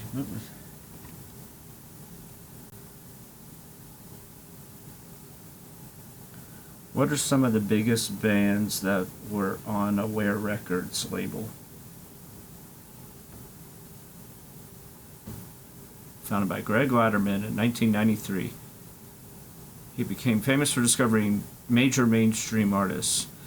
And a lot of those albums, the Aware Records, they're not online. A lot of them are, but some of them aren't. Like, you got to dig through archive. You know, you have to do a deep search dive.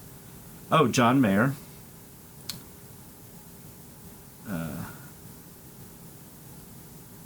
Train, Matchbox 20, originally, Tabitha's Secret. Hootie and the Blowfish, Five for Fighting. The Fray, oh yeah, Vertical Horizon. Matt Carney. Brandi Carlile. Oh shit, I didn't know she was on there. I think these are just mentioning ones that... Oh no, on the label. Yeah, these are ones that were on the label. It's not including the ones that were just on the compilation disc, like Dave Matthews.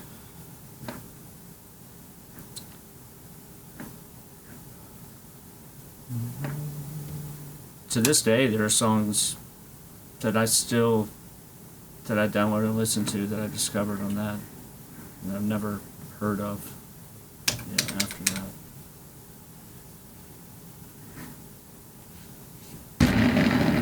But that was how I found out about Acoustic Junction.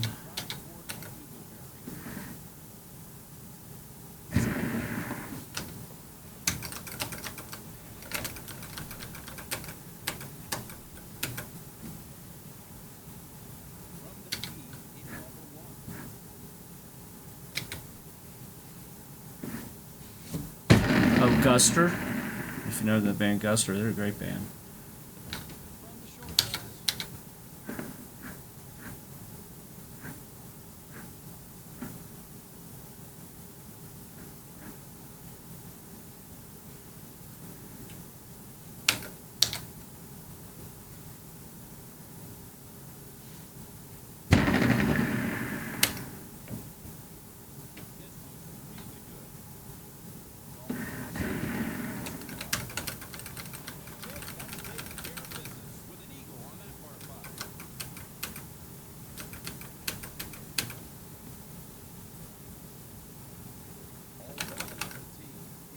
Oh, good win.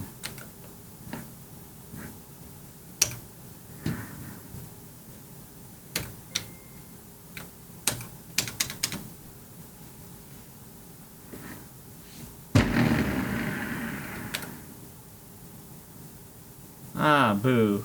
Man, I thought that was going to be... Oh, my God. I'm in the...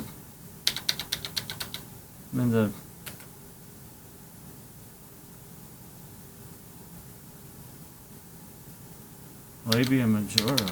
Oh my God. Do you think a flop will get out of there? I think it will. It shouldn't.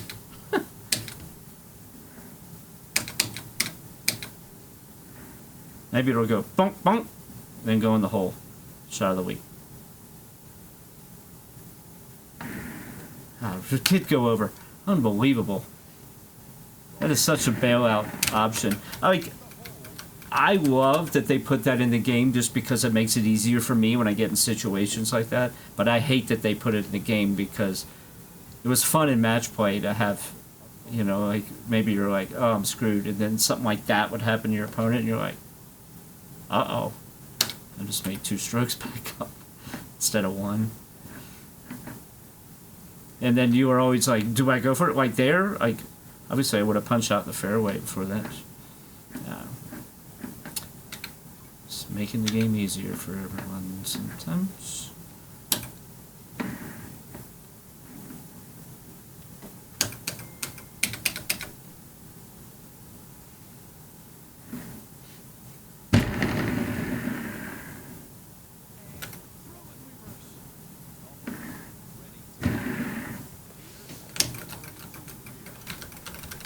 None of those guys eagled that hole either.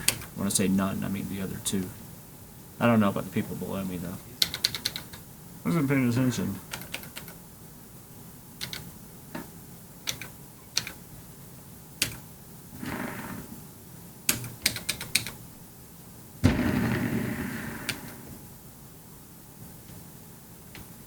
Great lies help make great shots, Jim. Whoa,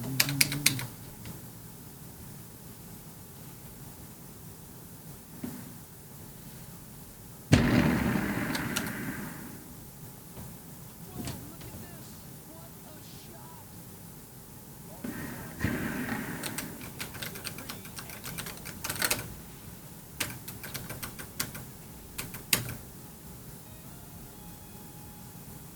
1 is on the tee. There's a spinner. Golfer 1 bid for eagle.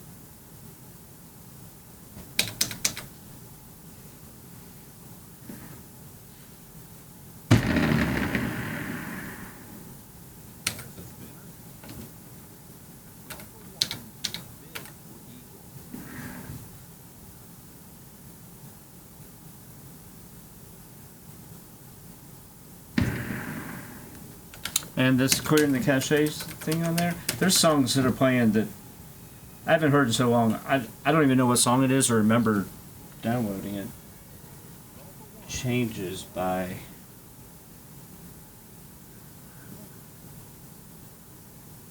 Charles Bradley. No fucking clue. Must have probably heard it on a TV show or something.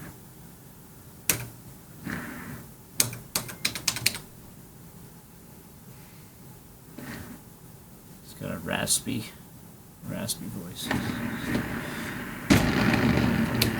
Woozy sound.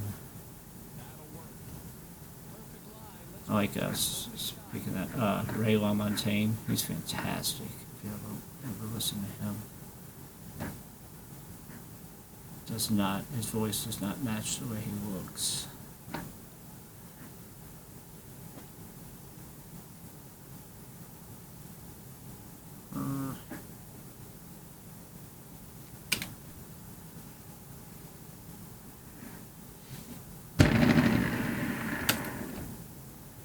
Safe on the target.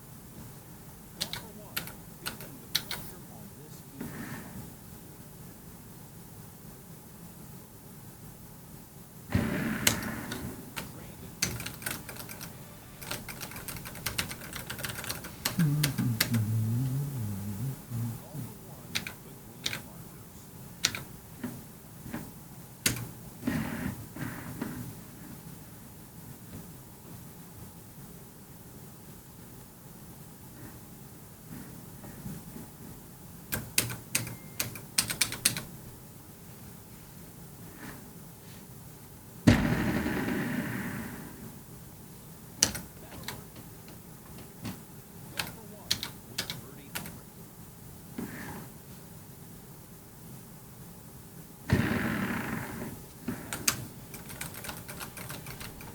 Oh, there's a chink in the armor on the other people on the leaderboard.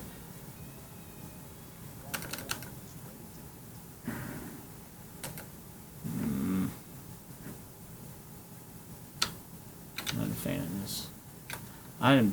This shot I can't do through there. I always hit the tree. I don't know what I'm doing wrong. I see other people do it. Like, I'd rather just kind of more ensure a birdie here. Get a really long putt.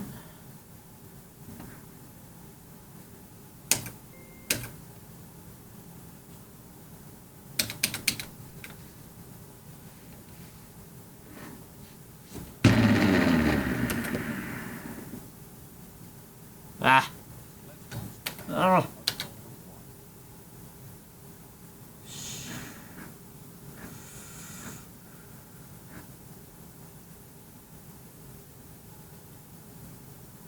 No.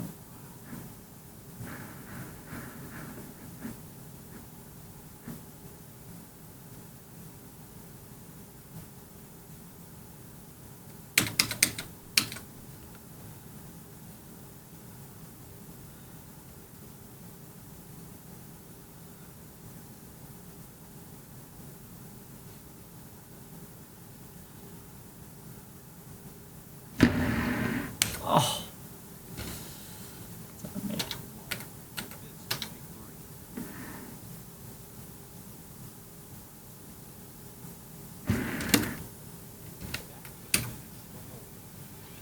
Ooh, nice jetty. I don't see anyone. Someone's currently playing. They're on hole 7. That's rare at this time of night. I'm surprised the Discord group's not on here. Oh, this is too juicy not to go for, huh?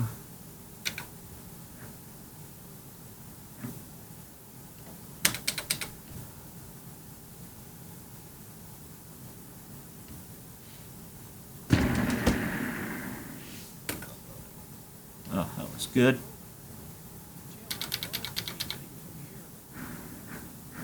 Doesn't mean I'm gonna hit it through, but it's a good start.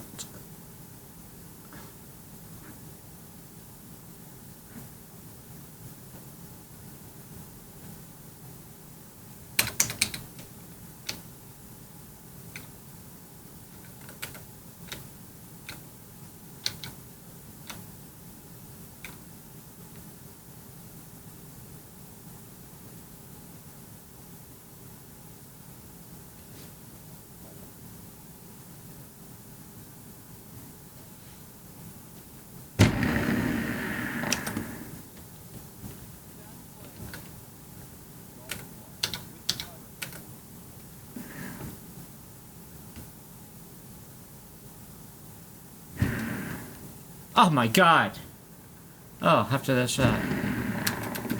That shot's been setting up pretty good recently. Ah, I can't believe I missed that putt. Boo. Looks like far left corner. No, top left.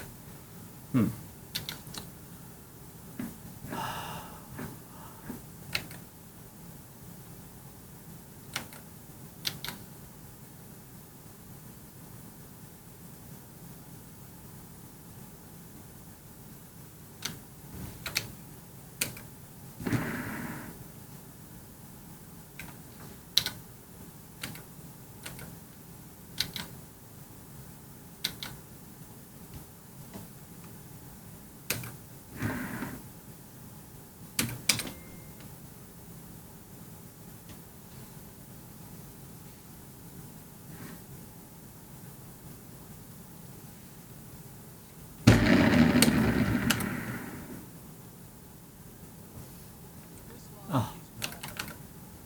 Shit. Oh, I hate this. Oh, so much could go wrong.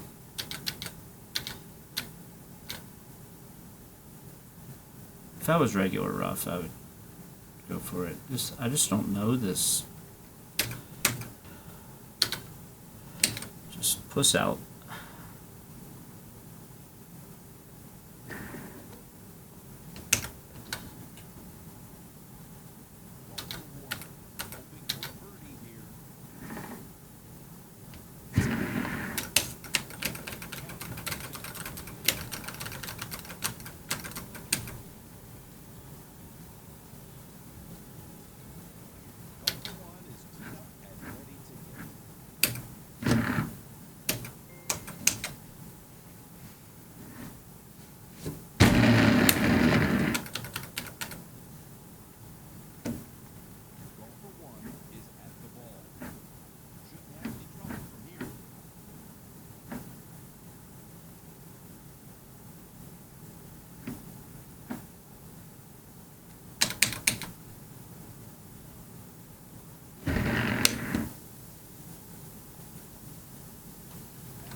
famously miss high side a lot.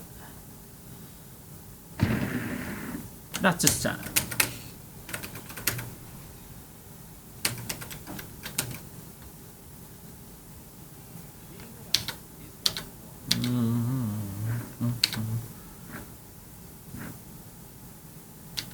Almost. So fucking close. I don't want to get around that mountain from here.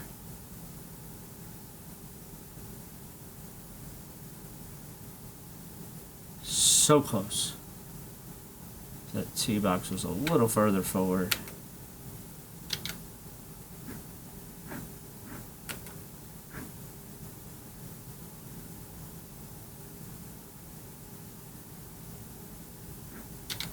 God, it's so close. I'm gonna try it. This high tee. If I can get around there. I don't think it's gonna work. No, I wasn't even close. And I get bogey. Should have played the other way. So if I hit the rock, go in the water, I could still get par. Oh. What are you gonna do? I haven't gotten bogey yet. Fuck.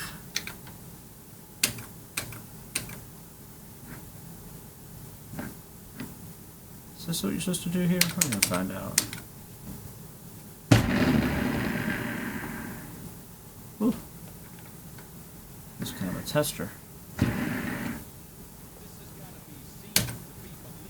So,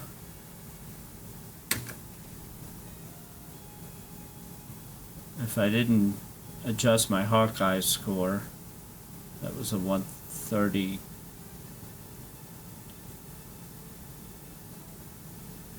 132. Otherwise, it was a 135. Either way, I need to cut my mental cut. All right. Thanks for tuning in. Peace.